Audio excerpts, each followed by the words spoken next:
Hi, this is Mario Romero with the Romero team at the Melcher Agency. I'd like to thank you for taking time out to view our series of videos on the nonprofit community, theater companies, and local restaurants.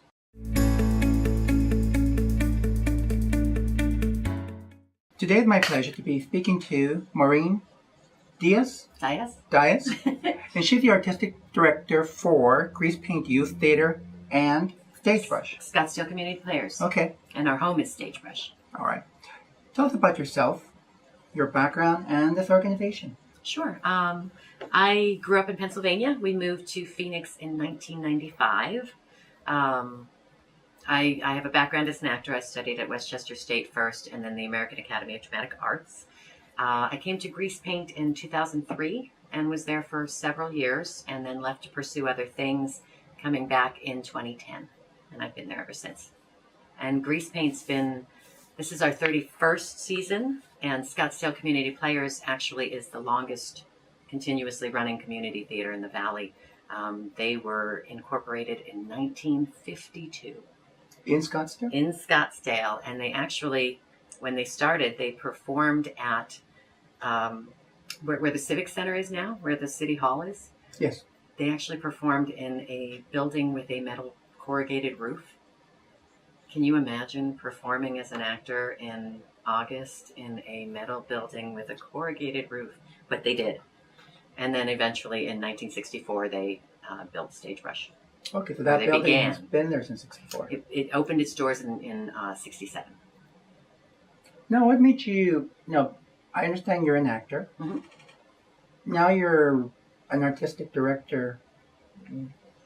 Why the shift and why Greasepaint?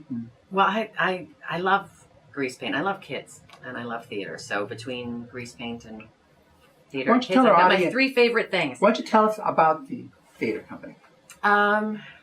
Greasepaint is, our home is at Stagebrush Theatre. It's located in Old Town Scottsdale. It's a beautiful old building, lots and lots of history. Barry Goldwater once performed on our stage. Aquanetta Ross, who was a movie actress back in the 50s, she and her husband, who owned all of the car dealerships, Jack Ross, yes. They raised all the money. So you grew up here. Yeah, I recall her because she was the Tiger Woman in the old campy film. Beautiful. Yeah, and we have photos. We have the old press photos from back in the day. She was stunning. But she moved here with Jack and raised a family. And she was very active within a lot of the theaters, I think. But the Stage Bells was a fundraising group of volunteers that eventually raised the money to build the Stagebrush Theatre. Okay.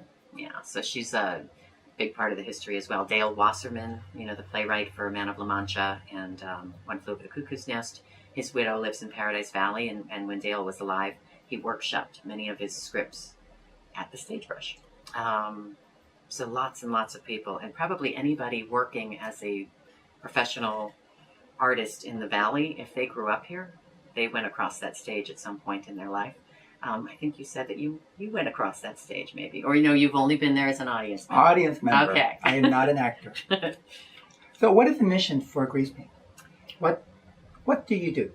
We are in business. We exist to give opportunities to young people to work in a professional atmosphere and to hone a craft. If they find that they love it, many of our kids go on to professional careers and to college and television and film and hopefully the stage, because that's my first love. But it's a place where it's a safe space for kids to find themselves, I think. I think the theater is probably the safest space for a child to grow up. Are they in front of the stage as well as backstage? Absolutely. Kids do everything there. We even have a company called Bare Bones where they're producing their own projects. They suggest projects, we choose one, and then they choose a director, they cast the show, they design. We give them financial help and some know-how, and we give them the space, but they're creating their own projects. Bailey Smith recently did that, and the prior year we had several students self-direct one acts. So that's a new thing that we're doing, but I think it's a really important one because I don't think there's an opportunity like that for young people here. You used to get that opportunity in your schools, and it just doesn't exist anymore. What is the age group of the actors and Yeah, we start at age 6. age And then we 6? go all the way up through, if you're a student in college, you can participate in a grease paint production. And we do very eclectic seasons for that reason.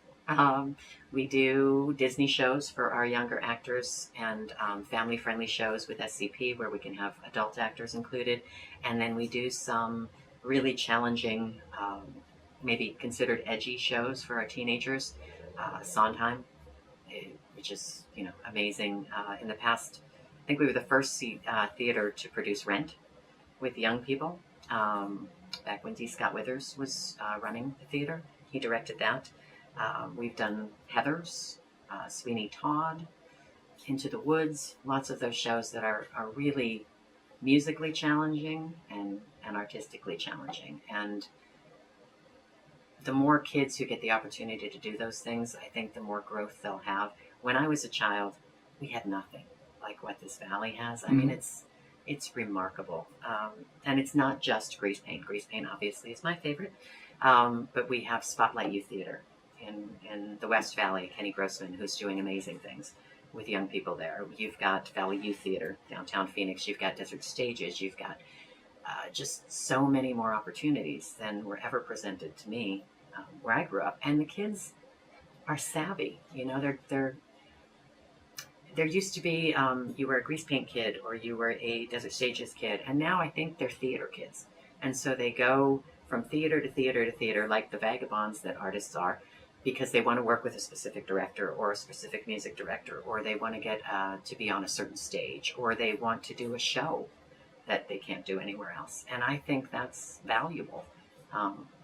Sometimes I miss them when they choose to do a different show, and I'm running something else. But I think that's what you're supposed to do. You're supposed to encourage kids, nurture them to grow. Yeah, and as an actor, that's what I would do. For example, this past season, what were the shows that were presented on your stage? Last season we did. We started with, was it Much Ado About Nothing, a Shakespeare piece. Then we went into the producers, which honestly I had expected a lot of people to question, but we had these 2 incredibly talented young men who were off to college, and they were remarkable. I mean, truly. And that is an over-the-top show. Over-the-top, fabulous production, and something that we never would have thought to do, except you have these young men who can do it, so you put it on the season. Same thing with Sweeney Todd years ago. Would never have thought to do that with youth, except we happened to have Boston Scott, and it was just, perfect. After producers, we did, what did we do last year after producers? We did Heathers. Oh gosh, this is terrible that I can't remember. Now, is Pippin coming up? Pippin is coming up, and this season we're doing, again, a kind of a menagerie of different things for different ages. We're opening the season with 13, which is auditioning last night and Wednesday. We have more than 120 kids coming out for 30 spots. That show is an interesting show because when I was taking our granddaughters out to theater, and we see a lot of theater, youth and otherwise. And when Valley Youth did that show, we would ask them, to this day, we can ask them, what's your favorite show we took you to?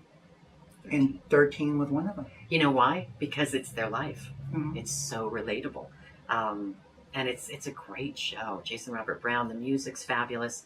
We actually have a choreographer who used to be a grease paint kid. And we did 13 5 years ago. And my kids were 12 and 14. And so now we're doing it again. And it was the generation that was in the audience then that was like, oh, I can't wait to do this show. So we literally put it on the season for those kids. They've been literally every year. We do 13. So I thought 5 years was long enough. We waited. And Tasha, who graduated from high school 3 or 4 years ago, she's a senior at Oxy. She's choreographing.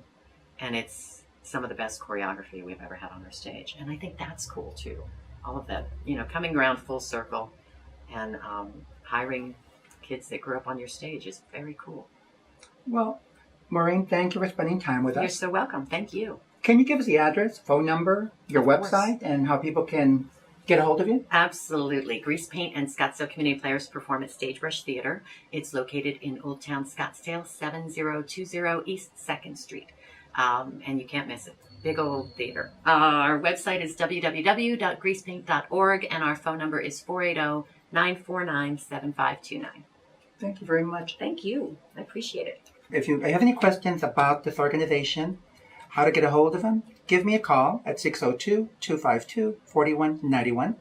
And, of course, I'm always here for your real estate questions or needs. So have a great day, and thank you for coming. Bye.